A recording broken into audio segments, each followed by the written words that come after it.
Voy a pedirle que vaya conmigo, por favor, a primera carta de Juan, capítulo 2, y estaremos revisando los últimos dos versículos, por favor, aunque voy a pedirle que leamos los versículos que me ha tocado compartir las anteriores dos fines de semana, y esta sería la tercera, a partir del versículo 20. Amén. ¿Ya está ahí conmigo? Dice la Escritura: pero vosotros tenéis la unción del Santo y conocéis todas las cosas. No os he escrito como si ignoraseis la verdad, sino porque la conocéis y porque ninguna mentira procede de la verdad. ¿Quién es el mentiroso sino el que niega que Jesús es el Cristo? Este es el anticristo, el que niega al Padre y al Hijo.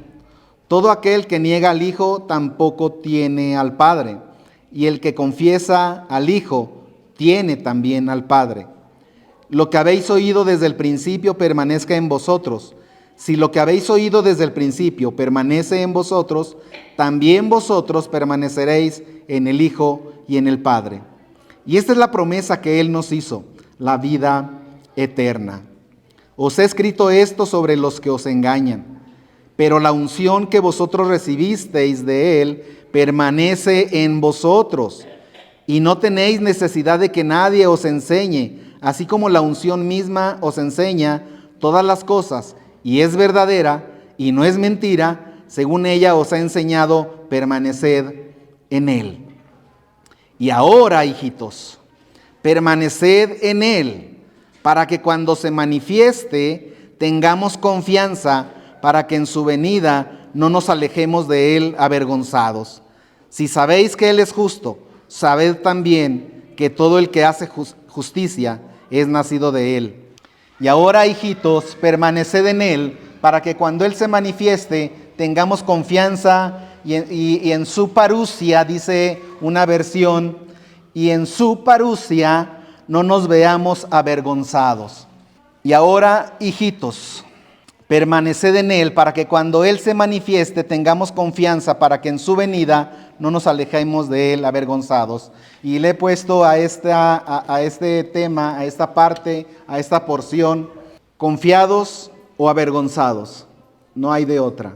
Cuando viene ese llamamiento a permanecer en Él, se ve corroborado ahora por la perspectiva de la llegada del Señor y que vendrá a juzgar como lo esperamos todos los cristianos. Y este mismo hecho de permanecer hace que en el día de su juicio no nos avergoncemos ante Él y que podamos acercarnos confiadamente. Esa llamada de atracción, no estoy diciendo llamada de atención, esa llamada de atracción nos la dice el mismo Señor en otra carta. En el libro de los Hebreos dice que nos acerquemos a Él confiadamente. De modo que cuando nosotros hemos descansado en la gracia salvadora de Jesucristo, no en méritos propios, no en religiones, no en nada que sea nacido del hombre, ni nada nacido de la carne, porque es carne, pero lo que es nacido del Espíritu es Espíritu. Entonces el mismo Señor nos llama, esa llamada de atracción, que nos acerquemos a Él confiadamente, confiadamente. En este llamado nos dice que ese día del juicio no nos avergoncemos delante de Él, que tengamos confianza. A los que permanezcan, esto es ya la salvación, la libertad y la alegre confianza ante Él y ante su Padre. Esto será, hermanos, la comunión consumada, esta comunión que llena de dicha, de delicias, como dice el Salmo 16, delicias a su diestra para siempre. Para que cuando Él se manifieste, entonces, tenemos aquí una promesa. Para que cuando Él se manifieste, tenemos la promesa de que Él ha de manifestarse, de que Él ha de venir en carne. Él ya vino hace 2000 años, pero su promesa es que Él vendrá nuevamente a juzgar a los vivos y a los muertos. Él viene por segunda ocasión. Él viene por segunda ocasión y ha de encontrar una iglesia, ha de encontrar creyentes que han sido fieles a su llamado, fieles a su palabra.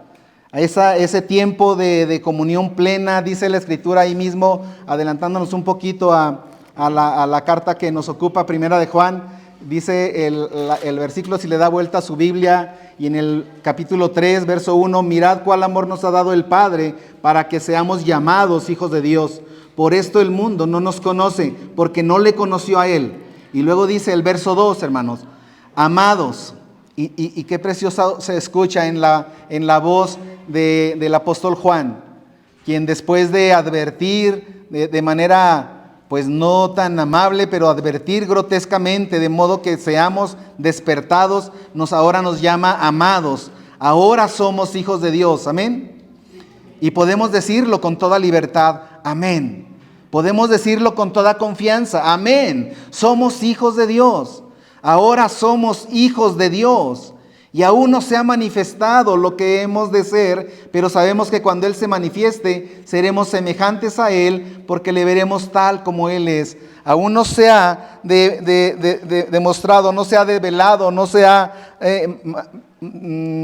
nos ha dicho, no sabemos lo que seremos, pero sabemos que cuando Él se manifieste, seremos semejantes a Él, porque le veremos tal como Él es. Y todo aquel que tiene esta esperanza en sí mismo se purifica, así como Él es puro. Así es, eso es la verdad que el Señor nos ha llamado.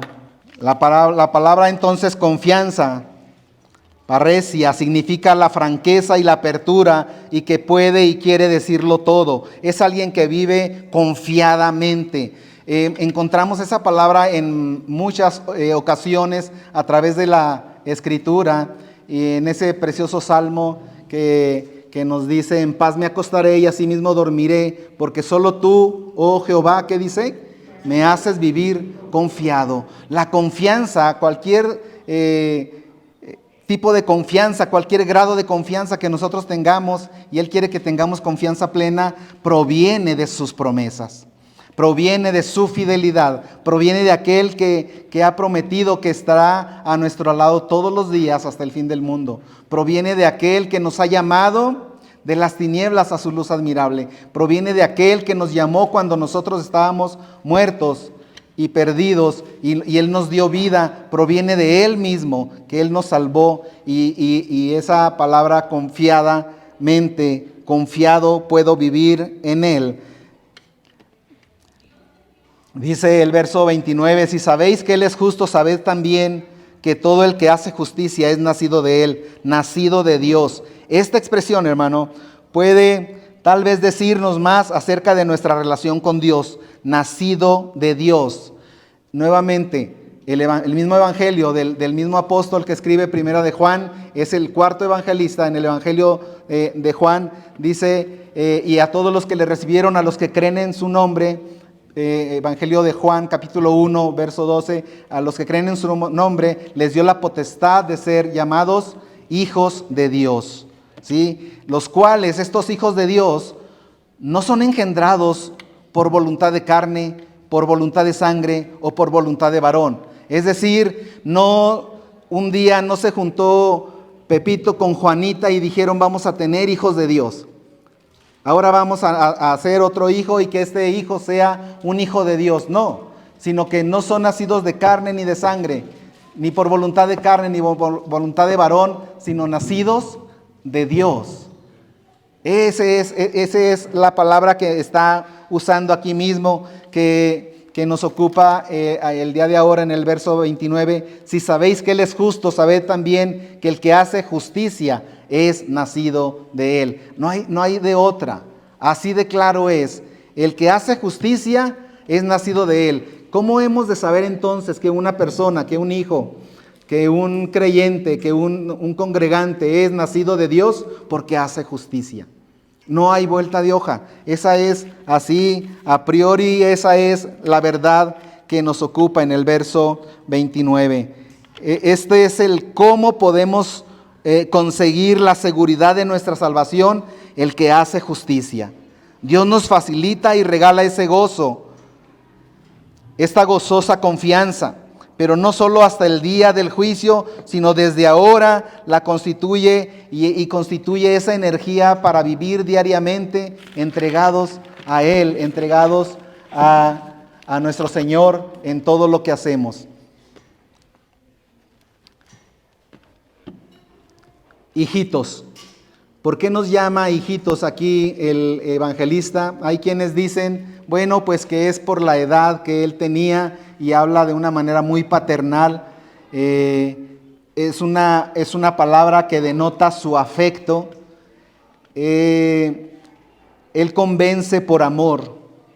Hermano, los privilegios del evangelio obligan a los deberes del evangelio. Los privilegios del evangelio de ser llamados hijos de Dios, y no solamente hijos de Dios, sino como lo dice el apóstol, hijitos, mostrándonos su afecto.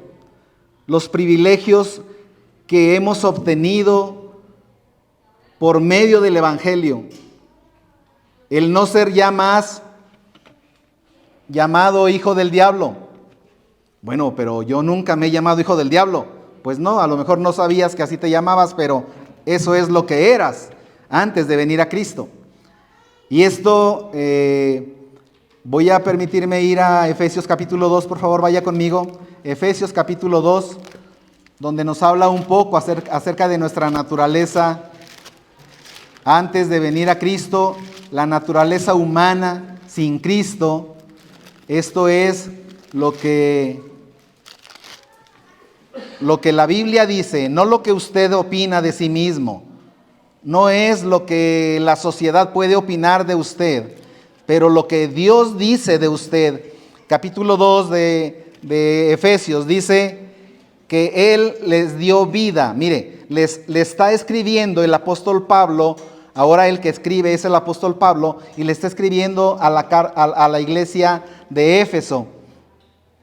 Y le escribe para decirle, para recordarle lo que era esa iglesia antes de venir a Cristo. Y conozca y repase conmigo, por favor, ese proceso que el mismo Dios inició y está continuando en cada uno de nosotros, pero que llegará un día donde lo culminará. El que ha comenzado en nosotros la buena obra, la perfeccionará, la terminará, no dejará nada suelto, sino que nos llevará a ser como Él es. Esa es nuestra meta. Ya le compartía yo que en alguna ocasión, cuando compartía yo el evangelio en la escuela de medicina, alguien me decía que eso era muy pretencioso, pretender llegar a ser como Jesucristo. Pero la Escritura no nos llama para otra cosa. Romanos nos vuelve a recordar, y a través de todo el Nuevo Testamento nos llama y nos dice y nos prepara y nos exhorta que hemos de llegar a ser a la estatura del varón perfecto. ¿Quién es el varón perfecto? Si no es el mismo Señor Jesucristo, entonces todos tendremos que llegar a esa estatura del varón perfecto. Y en ese proceso el Señor comenzó su obra en la iglesia, convirtiendo, haciendo nacer como hijos suyos a los que no eran hijos suyos. A los que no eran hijos suyos. El mismo evangelista, el apóstol Juan, dice: a los que le recibieron, a los que creen en su nombre, les dio la potestad, el derecho, la facultad de ser llamados hijos de Dios. Y ya le decía yo, cuando llegué a esa parte en la lectura de mi Biblia en aquel tiempo, decía yo, bueno, ahora soy hijo de Dios, pero entonces, ¿qué era antes? Y el mismo Señor me contestó 7 capítulos más adelante, en el Evangelio de Juan capítulo 8, y donde Jesús habla con los fariseos y les dice: ustedes son hijos del diablo. Y me quedó bien claro cuál era mi familia anterior antes de venir a Cristo. Bueno, Efesios capítulo 2, el proceso por el cual el creyente es llevado a la familia de Dios. Él les dio vida a vosotros, le está diciendo Pablo a la iglesia, cuando estabais muertos. ¿Estabas qué, hermano? Muertos en vuestros delitos y pecados, en los cuales anduvisteis en otro tiempo, siguiendo la corriente de este mundo, conforme al príncipe de la potestad del aire, el espíritu que ahora opera en los hijos de desobediencia, entre los cuales también todos nosotros vivimos en otro tiempo en los deseos de nuestra carne, haciendo la voluntad de la carne y de los pensamientos, y éramos por naturaleza hijos de ira, lo mismo que los demás.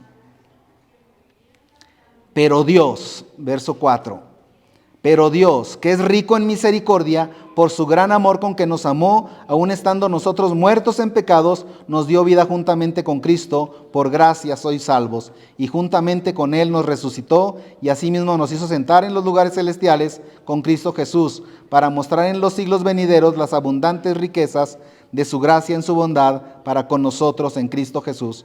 Porque por gracia sois salvos. No es por obras, porque por gracia sois salvos por medio de la fe. No es por obras, no es por portarte bien, no es por obedecer a tus papás, no es por ayudar a las viejitas a ayudarles a pasar la calle, no es porque te levantaste y todos los días procuras antes de irte a dormir hacer tu buena obra del día. No es por eso, hermano, no es por buenas obras, no es por buenas obras. Nos salvó, dice Tito, nos salvó no por obras de justicia que nosotros hubiéramos hecho. ¿Por qué? Porque la salvación que Él ofrece no se compra con nada, ni se gana de otra manera.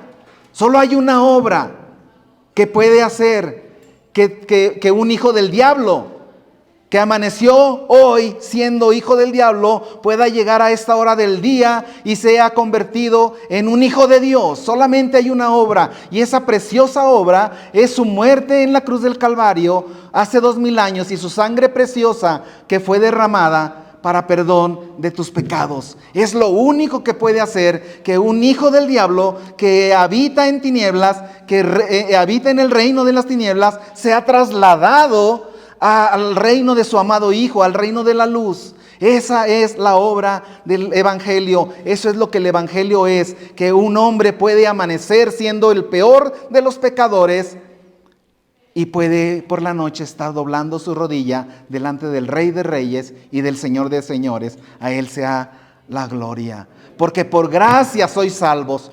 Por gracia. ¿Qué es gracia? Es un don no merecido. Es algo que se le da a alguien, pero que no lo merece.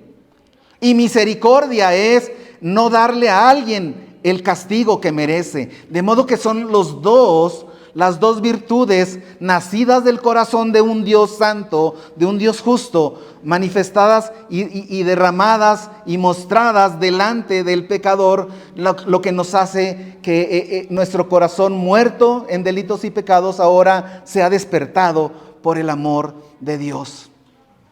Habiendo merecido morir en el infierno, ahora sé que por su gracia Él me regala el perdón de pecados y perdona todos mis pecados pasados. Y sé que no seré condenado por ninguno de mis pecados pasados, pero no nada más eso, ninguno de mis pecados presentes y ninguno de mis pecados futuros. Todo ha sido pagado por el sacrificio de Jesucristo en la cruz del Calvario.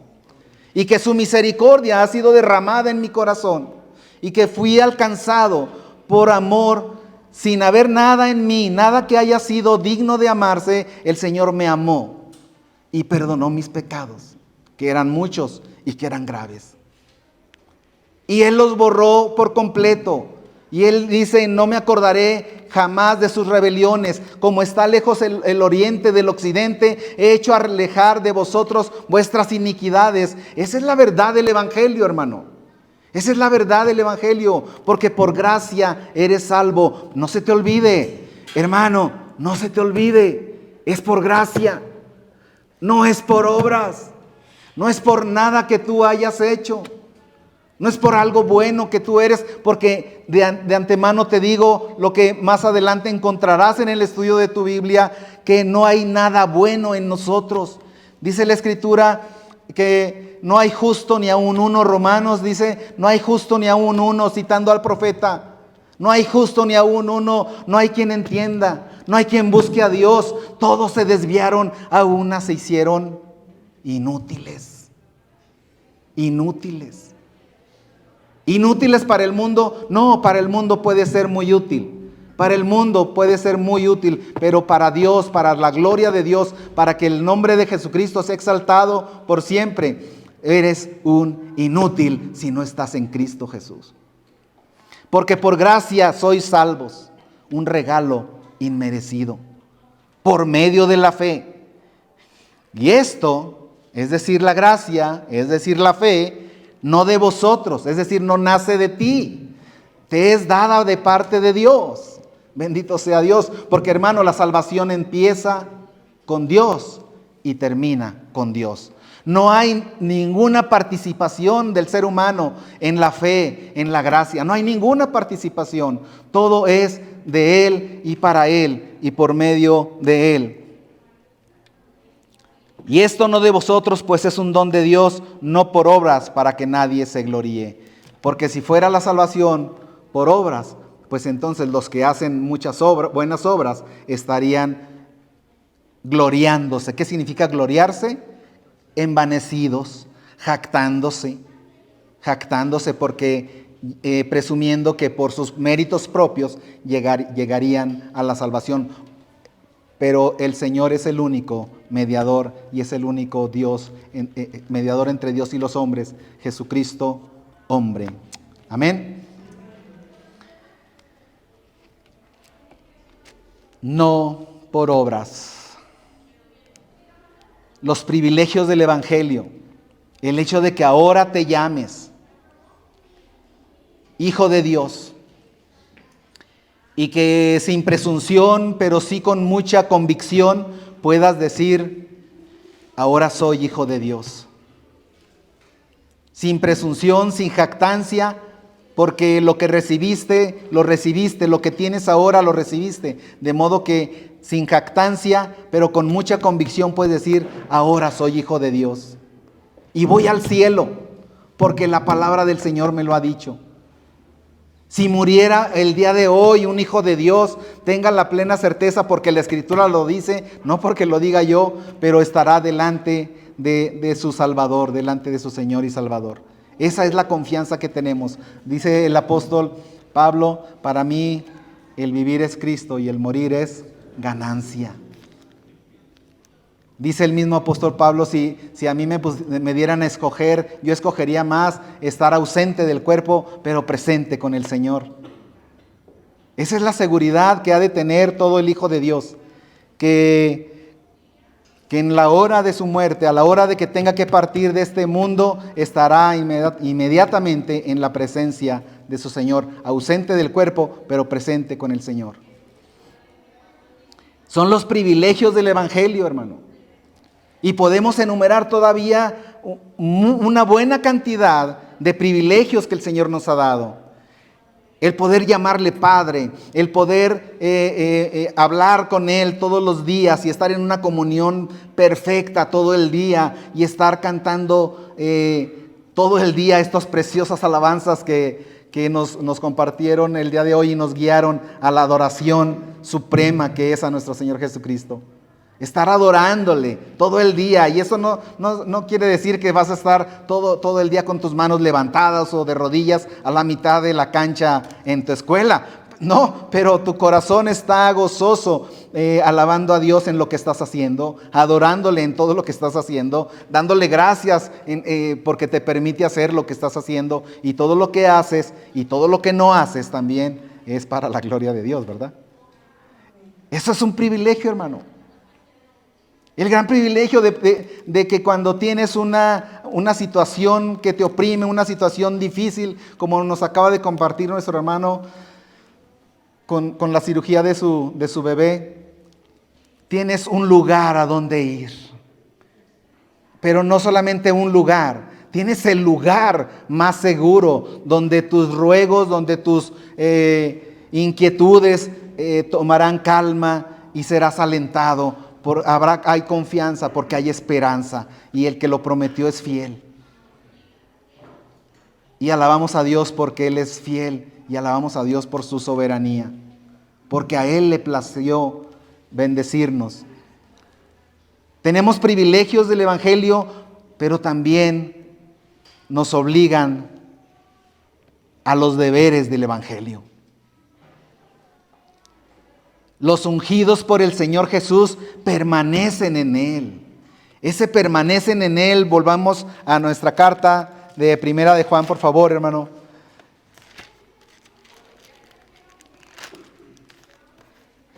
Pero la unción, verso 27, pero la unción que vosotros recibisteis de Él permanece en vosotros.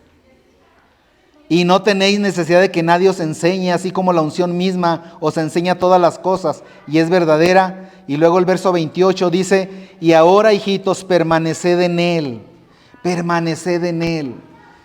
Hermano, este permanecer que nos ha ocupado en nuestros estudios anteriores, este permanecer en Él y que lo que creímos permanezca en nosotros. Y esa correspondencia entre permaneciendo tú en lo que has creído y que lo que has creído, las verdades del Evangelio permanezcan en ti, es una correlación perfecta, que cuando tú permaneces en ellas, demuestras que eres hijo de Dios, y cuando ellas permanecen en ti, te hacen andar en su amor. Esto, hermano, no es fácil, pero tenemos a su Espíritu Santo que nos guía, pero tenemos la palabra profética más segura, a la cual hacéis bien en estar atentos. Espero que estás atento a ella. Pero tenemos esta palabra profética que alumbra en un lugar oscuro para que no tropieces con piedra. Haces bien en estar atento. Haces bien en estar atento y siempre estaremos alentando tu corazón, alentándote para que permanezcas fiel a su palabra. Porque de ahí vas a encontrar el cómo has de caminar tomado de su mano todos los días. Estos privilegios del Evangelio te obligan a los deberes del Evangelio. Y los ungidos, los que tienen la unción del Santo, como dice nuestro verso número 20, la unción que permanece en ti y que conoces todas las cosas, te obliga a caminar tomado de su mano todos los días, todo el día, en todas las horas. Los ungidos por el Señor Jesús permanecen con Él. La nueva naturaleza espiritual del Señor es el que es constante en la práctica de su fe, en tiempo de prueba, demuestra que es nacido de lo alto. Cuando viene el tiempo de la aflicción, el tiempo de la prueba, el tiempo difícil de tu caminar en Cristo, es cuando has de demostrar que eres un verdadero hijo de Dios. Cuando la unción permanece en ti y tú permaneces en lo que has oído desde el principio. Solo son, hermano, nacidos de Dios los que llevan su santa imagen y andan en sus caminos justos.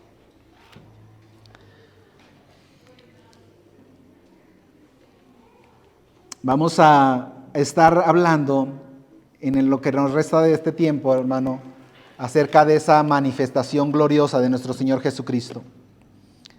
Cuando Él se manifieste, dice la Escritura en el verso 28, y ahora, hijitos, permaneced en Él, para que cuando se manifieste ¿quién? Cuando se manifieste el Señor Jesús, cuando el Señor Jesús se haga patente, se haga visible, y esa manifestación gloriosa de nuestro Señor Jesús es hacer aparente, poner en evidencia, presentarse, aparecerse, descubrirse. No es otra cosa también como cuando nos lo está hablando el mismo Señor Jesús en Mateo capítulo 24, por favor, vaya conmigo, Mateo capítulo 24, y el mismo Señor Jesús hablando de su venida. Mateo 24 y verso 30. Está Jesús hablando a sus discípulos, dándoles la respuesta quizá más larga que hemos escuchado, pero tan cierta y tan certera que alienta nuestro corazón para las cosas por venir. Dice el verso 30, si quiere vamos a leer desde el verso 29, dice, e inmediatamente después de la tribulación, y tendríamos mucho que decir con relación a la tribulación de aquellos días, y tendríamos mucho que decir con relación a lo que significa de aquellos días, de cuáles días.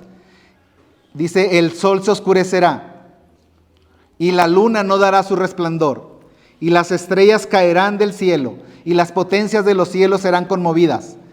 Y entonces, es decir, cuando pasen estas cosas, entonces aparecerá la señal del Hijo del Hombre en el cielo. Y entonces lamentarán todas las tribus de la tierra y verán al Hijo del Hombre viniendo sobre las nubes del cielo con poder y gran gloria. 31. Y enviará a sus ángeles con gran voz de trompeta y juntarán a sus escogidos de los cuatro vientos desde un extremo del cielo hasta el otro. Hermano, uno de los temas más gloriosos que puede todo predicador deleitarse en compartir acerca de la venida de nuestro Señor Jesucristo. Hablando el mismo Señor Jesús, dice, aparecerá la señal del Hijo del Hombre en el cielo. Aparecerá la señal del Hijo del Hombre en el cielo. Y entonces lamentarán todas las tribus de la tierra y verán al Hijo del Hombre viniendo sobre las nubes del cielo con poder y gran gloria. Ese día, para que cuando Él se manifieste es la palabra que nos mueve en este momento. Llegará un día cuando Él ha de manifestarse, cuando Él se va a hacer visible, cuando Él venga y todo ojo le verá, y los que le traspasaron harán lamentación por Él. Todos aquellos que han vivido su vida ignorando las verdades del Evangelio, llegará el día cuando le van a ver venir y entonces lamentarán por no haber obedecido el mensaje del Evangelio. Verán al Hijo del Hombre viniendo sobre las nubes con poder y gran gloria. Con relación a esa precioso tema de su venida, hermano, vaya conmigo por favor a Primera de Tesalonicenses capítulo 4. Está Dios contestando las dudas que tenía la iglesia de Tesalónica. Ellos se preguntaban qué pasaba con los hermanos, con los cristianos cuando morían. Y por medio de esta carta el apóstol Pablo les alienta, y ese es el propósito, alentar sus corazones, y les explica de manera muy resumida acerca de una verdad que es tan grande y que es tan profunda y tan llena de gozo para todos los que tenemos el privilegio de estar aquí esta noche. Y les contesta el apóstol Pablo en el verso 13 diciendo, tampoco queremos, hermanos, que ignoréis acerca de los que duermen, de los que ya murieron, pero murieron en la fe, de los que murieron en Cristo, que no alcanzaron a ver el cumplimiento de su venida, el cumplimiento de su advenimiento, el cumplimiento de sus promesas plenas, y tuvieron que morir en este mundo, pero murieron confiando en Jesucristo como su Señor y Salvador, como el único que pudo perdonar sus pecados. Dice, hermanos, no quiero que ignoréis acerca de los que duermen, y luego dice la segunda parte del versículo, para que no os entristezcáis como los otros que no tienen esperanza. Porque si creemos que Jesús murió y resucitó, así también traerá Dios con Jesús a los que durmieron en Él. Es decir, a los que ya murieron confiando en Cristo. Por lo cual os decimos esto en palabra del Señor, que nosotros que vivimos,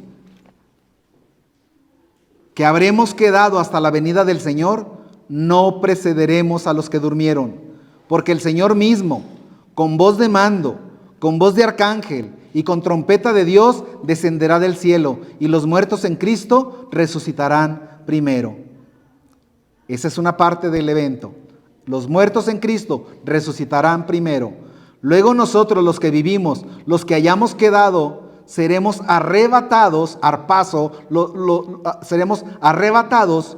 Así dice, esa palabra arrebatado significa ser llevados de manera brusca, de manera súbita, de manera intempestiva. Dice, seremos arrebatados juntamente con ellos en las nubes para recibir al Señor en el aire, y así estaremos por siempre con el Señor. Por tanto, alentados los unos a los otros con estas palabras. El Señor dice, y yendo en Juan Ahorita vamos a regresar a por favor, póngale una marca, por favor, ahí a su Biblia, pero vaya al Evangelio de Juan. Juan 14, el mismo Señor, aquí donde leímos, lo está diciendo el apóstol Pablo, pero en Juan 14, hablando el mismo Señor Jesucristo, no otro, sino el mismo Señor Jesús, con palabras de nuestro Señor Jesucristo, nacido de un corazón compasivo por sus discípulos que estaban en esa hora entendiendo que el Señor Jesús se iba a ir, que iba a partir. Estaba Jesús prácticamente despidiéndose de ellos. Y dice el verso 1 del capítulo 14, no se turbe vuestro corazón. ¿Creéis en Dios? Creed también en mí. En la casa de mi Padre muchas moradas hay. Si así no fuera, yo les hubiera dicho, voy pues a preparar lugar para vosotros. Verso 3, mire lo que dice el verso 3. Y si me fuere y les preparare lugar, ¿qué dice? Vendré otra vez. Dígalo conmigo, vendré otra vez. Y os tomaré a mí mismo, para que donde yo estoy, léalo conmigo, vosotros también estéis. Bendito sea su santo nombre. Hermano, la promesa de su venida, cuando Él vino hace 2000 años, fue profetizada desde muchos años antes, desde el mismo comienzo de la creación. En el mismo libro de Génesis se habló de que Jesucristo tenía que venir a pagar, a morir por el pecado de los hombres. El mismo profeta Isaías lo mencionó, Isaías 53, que Él iba a venir, que Él vendría nuevamente. Y aquí lo está diciendo el mismo Señor Jesucristo, verso 3, 14:3, y si me fuere y les prepararé el lugar, vendré otra vez y les tomaré a mí mismo, para que donde yo estoy vosotros también estéis. Y sabes a dónde voy y sabes el camino. Y en el verso 6 dice, yo soy el camino y la verdad y la vida, y nadie viene al Padre si no es por mí. Palabras del mismo Señor Jesús. Él dice, yo soy el camino, yo soy la verdad y yo soy la vida. Y nadie puede venir al Padre, nadie puede venir al Padre si no es a través del único sacrificio que fue aceptado por Dios como paga por nuestros pecados. Es la más viva esperanza de todo creyente, la venida del Señor Jesús. Si hemos creído que Él vino hace 2000 años y que murió en una cruz y que Jesucristo es tan real y que ese Jesús que vino hace 2000 años era 100% hombre y 100% Dios, ese es el mismo Jesús que nos salvó a nosotros. Él mismo vendrá otra vez. Esa es su promesa. Lo dicen los creyentes a través de los credos apostólicos. Lo dicen los creyentes. Vendrá otra vez. Y esto, hermano, ha de ser el aliciente para vivir una vida que sea modelada por los creyentes hasta que el Señor venga. Es la más viva esperanza de todo creyente que el Señor venga. Bendita esperanza, la esperanza bienaventurada. No hay otra. No, que no sea su esperanza que gane tal o cual partido, que no sea su esperanza que si le dan o no le dan tal o cual ayuda gubernamental, que no sea su esperanza, nadie más debe estar cifrada su esperanza más que en aquel que es fiel para cumplirla.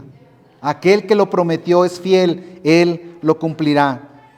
Después de su resurrección y ascensión, en Hechos capítulo 1 y verso 11, vaya conmigo por favor enseguida de donde estábamos en el Evangelio de Juan, Hechos 1, 11. Están dos varones, estaban viendo todos la ascensión del Señor Jesús cuando Él fue llevado al cielo en esa ascensión gloriosa.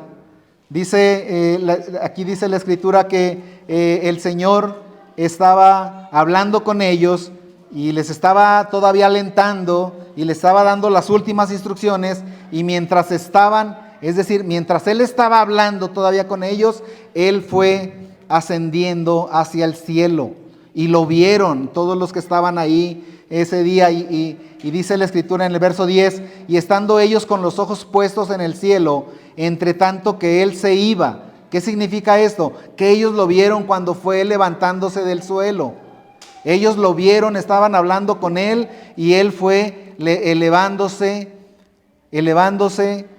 Y dice la Escritura que mientras todavía estaban hablando con Él, entre tanto que Él se iba, he aquí que se pusieron junto a ellos 2 varones con vestiduras blancas, los cuales también les dijeron: varones Galileos, ¿por qué estáis mirando al cielo?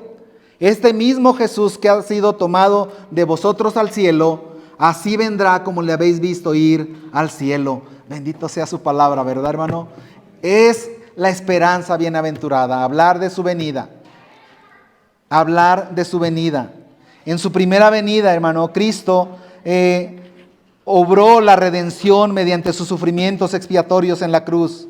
En la segunda venida, cuando Él venga por segunda ocasión, y lo estamos esperando, vendrá para ser reconocido universalmente en aquel día, cuando, como nos dice el apóstol Pablo a los filipenses, toda rodilla se doblará delante de Él. Toda rodilla se doblará. Yo solamente les digo algo: o se dobla tu rodilla hoy, o se dobla en aquel día. Y si ahora la unción del Santo está en ti, es porque tu rodilla ya se dobló delante del Rey de Reyes y Señor de Señores.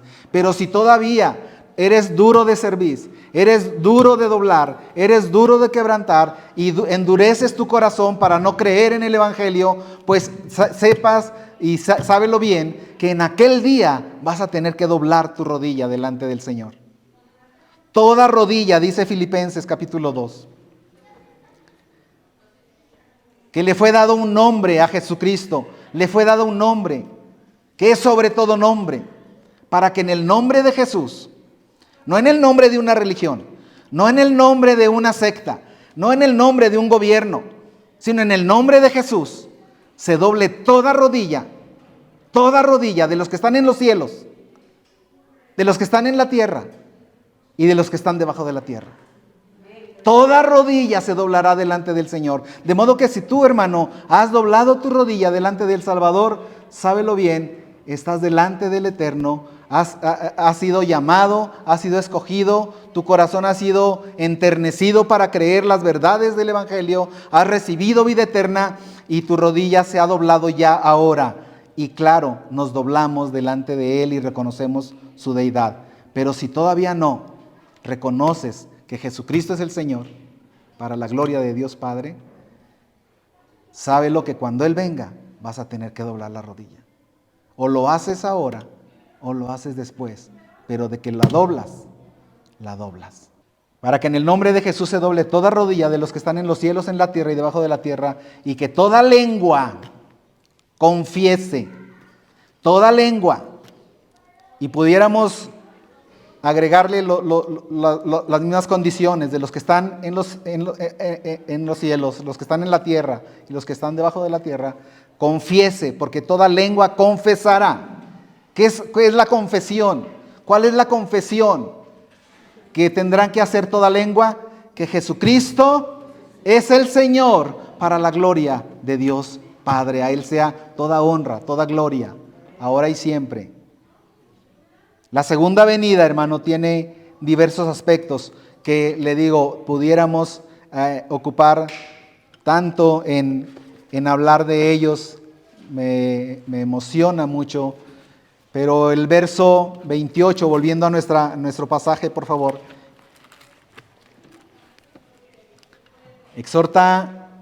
El verso 28 exhorta a la iglesia a permanecer constantemente en Cristo, para que cuando Él vuelva en poder y gloria, no tengan que acobardarse, dice otra versión, no tengan que acobardarse ante Él avergonzados.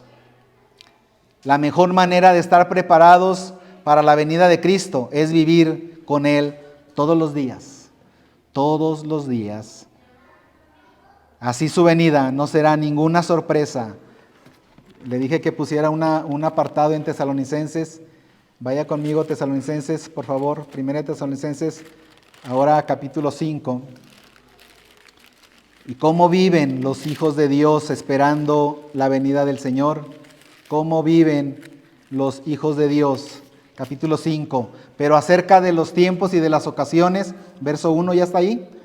Pero acerca de los tiempos y de las ocasiones no tenéis necesidad, hermanos, que yo os escriba, porque vosotros sabéis, y esto es una gran confianza que tiene el apóstol para con esta iglesia, que les dice, porque vosotros sabéis perfectamente.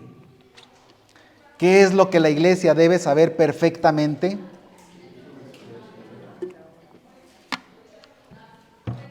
Que el día del Señor vendrá, así como ladrón en la noche. Así como ladrón en la noche, ese día del Señor vendrá. Cuando un ladrón va a entrar a robar a una casa, ¿verdad que no les avisa? Oye, hoy por la noche voy a ir a robar tu casa, así que prepárate. Acomódame por favor lo de valor acá en esta parte y me pones lo que es la ropita mejor que tengas por acá y las joyas acá me las pones. ¿Verdad que no avisa? No avisa. El Señor vendrá. Dice, sabéis perfectamente que el día del Señor vendrá, así como ladrón en la noche, que cuando digan paz y seguridad, ¿a qué le suena esa frase? ¿No le suena muy a las noticias de estos días pasados? Que cuando digan paz y seguridad, entonces vendrá sobre ellos destrucción repentina, como los dolores a la mujer encinta, y no escaparán más. Vosotros, hermanos, ustedes varones, ustedes hijos de Dios, ustedes que tienen la unción del Santo, ustedes son diferentes. Mas vosotros, hermanos, no estáis en tinieblas, para que aquel día os sorprenda como ladrón, porque todos vosotros sois hijos de luz e hijos del día. No somos de la noche ni de las tinieblas. Por tanto, no durmamos como los demás, sino velemos y seamos sobrios.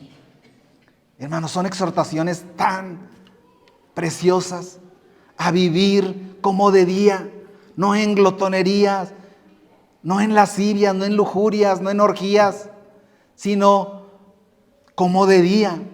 Los hijos de Dios viven como de día. Esperan ese glorioso día de su manifestación, ese día glorioso de su venida, con gozo en sus corazones, no con miedo, sino preparándose para encontrarse con Él en las nubes. Esa es la exhortación del apóstol aquí en Juan, para que no te alejes de Él avergonzado. Esa es la mejor manera de vivir nuestros días que nos quedan aquí en la tierra. Si nosotros vivimos en esa comunión perfecta todos los días, no tenemos por qué aterrorizarnos de su venida. Le estaremos esperando con un corazón dispuesto. Gracias a Dios por su bondad. Gracias a Dios porque Él es bueno. Quiero terminar yendo a Apocalipsis, por favor. Apocalipsis, estamos terminando. Solamente para alentar nuestro corazón y saber que el mismo Jesús que nos dijo que vendría, nos sigue diciendo a través de los apóstoles, pero ahora Él nuevamente nos lo dice, capítulo 1 de Apocalipsis y verso 7. Y está hablando el mismo apóstol Juan, que nos escribió el Evangelio de Juan, que nos escribió la primera de Juan, y cuando se escribe también la carta de Apocalipsis, es el mismo apóstol. Y nos dice en el verso 7, he aquí que viene con las nubes, y todo ojo le verá, y los que le traspasaron, y todos los linajes de la tierra harán lamentación por él. Sí, amén. He aquí que viene con las nubes. He aquí que viene con las nubes, y todo ojo le verá. Los hombres bendecidos esparcen bendición. Por eso Juan comienza Apocalipsis bendiciendo. Cuando la bendición de Dios descansa sobre nosotros, derramamos bendiciones a otros. Y Juan pasa, después de hablar de bendición, ahora pasa a la adoración y está adorando al Rey de Reyes, al Señor de Señores. La adoración del grandioso Rey de los santos. Y nos da una doxología. Vaya conmigo 1:5 de Apocalipsis, por favor. Y dice, y de Jesucristo el testigo fiel, el primogénito de los muertos, el soberano de los reyes de la tierra. ¿De quién está hablando? De Jesucristo, al que nos amó y nos lavó de nuestros pecados con su sangre. ¿De quién está hablando el apóstol Juan? De Jesucristo nuestro Señor. En una síntesis más precisa no se puede decir: el que nos amó y nos lavó. No solamente nos amó, pero si nos amó nos tenía que lavar, y Él lo cumplió, hermano. Él nos amó y nos lavó de nuestros pecados con su sangre, y nos hizo reyes y sacerdotes para Dios y su Padre. A Él sea la gloria e imperio por los siglos de los siglos. Amén. Una preciosa doxología con la que está comenzando el libro de Apocalipsis el apóstol Juan. El que nos amó y nos lavó. Llévese a casa estas dos palabras, hermano. Nos amó y nos lavó. Usted fue amado y usted fue lavado con la sangre de Jesucristo. Usted fue amado y usted fue lavado con la sangre de Jesucristo. Que permanezcan en su lengua estas palabras, estas expresiones, y le sirvan para endulzar su aliento, para la oración y para la alabanza. Usted no encuentra qué orar, ore a Él y dígale: gracias porque me amaste. Y empiece a narrar la manera como Dios le amó, cómo le ha manifestado su amor todos estos días y cómo Él ha prometido guardarle todo este tiempo. Me amaste, y luego después pase a decirle: y me lavaste de mis pecados. No había nadie más, no había nada más que yo pudiera hacer para estar en tu presencia, pero lo que era necesario hacer, tú lo hiciste. Tú derramaste la única sangre que era necesario derramar. Y tú escribiste mi nombre en el libro de la vida. Y de ahí pase a alabarle. Pase de la oración a la alabanza. Y así como Juan pasa de bendecir, después pasa a la adoración y luego pasa a la expectación. ¿Cómo va el apóstol Juan caminando en estos eslabones? Y de la bendición pasa a la adoración. Y luego pasa a la expectación cuando dice: he aquí. En nuestro verso 7 de Apocalipsis 1:7, he aquí. ¿Qué significa he aquí? Esa es una expresión para decir: vean hacia acá, miren esta verdad, miren esto que estoy a punto de decirles. Hay mil cosas que pueden estar mirando en esta hora, pero ahora es necesario que vean esto que les voy a decir. He aquí, lo que voy a decirles es lo más importante que ustedes pueden llegar a escuchar. He aquí, Él viene con las nubes. Él viene con las nubes. Y cuando dice Él viene con las nubes, está diciendo Él está viniendo en este momento. Y como si Juan estuviera viendo ya ese día de su venida, tan real y tan vívidamente como hemos de sentirlo nosotros, hermano. Porque esa es la expresión que Él está transmitiendo aquí. He aquí. Hay muchas cosas que puedes estar viendo hoy. Hay tantas cosas en las que puedes estar perdiéndote el día de hoy. Pero hay una cosa, solo una cosa en la que tienes que estar tu atención fija en este día. Él viene, Él viene, Él viene con las nubes. Y todo ojo le verá. La venida de Cristo hace que nuestra reverencia sea más profunda. Hablar y meditar en su venida hace que tu vida consagrada sea más profunda todavía. Que la meditación en su palabra sea más profunda. Meditar en su venida. Meditar en que Él viene y que Él viene pronto y que viene por ti. Que viene por ti, hermano. Y te llevará a donde Él está. Para que donde yo estoy, vosotros también estéis. Eso es. Juan 17 lo vuelve a decir, que donde yo esté, ellos también estén, dice el Señor Jesucristo.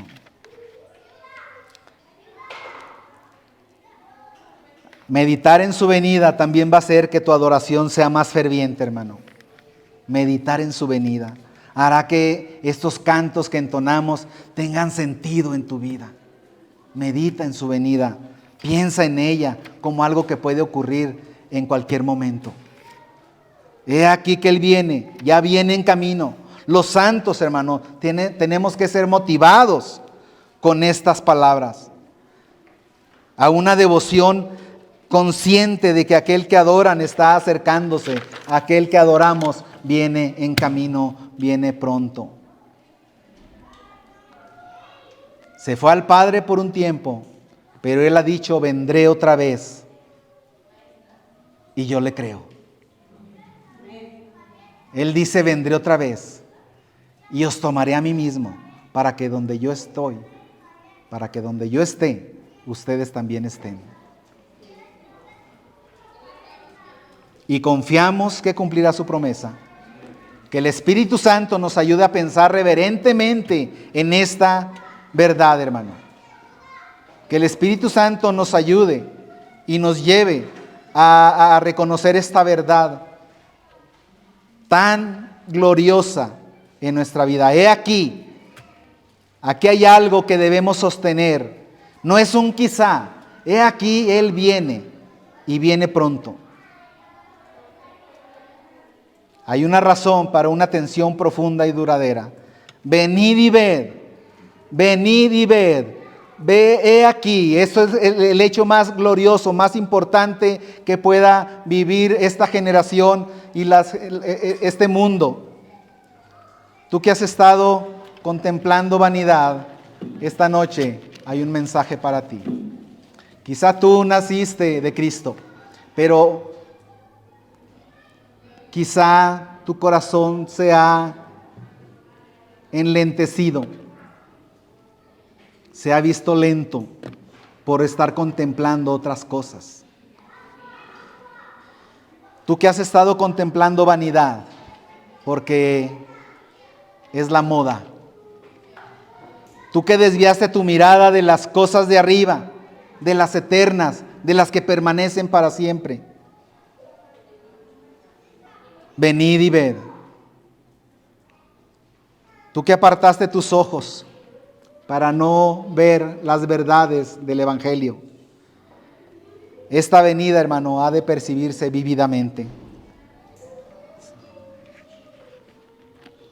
Yo te ruego en esta noche que contemples a aquel que ha prometido venir, que viene pronto y viene con las nubes, y todo ojo le verá, y los que le traspasaron. Esta bendita esperanza, esta esperanza bienaventurada es la que alienta el corazón de los hijos de Dios. Tú que has mantenido tus ojos puestos en las cosas de arriba, se ha alentado tu corazón con estas palabras, como dice el apóstol Pablo en el pasaje que leímos en Tesalonicenses. Alentaos los unos a los otros con estas palabras. Dios bendiga su santa palabra y las promesas que serán derramadas en nuestros corazones. Vamos a orar.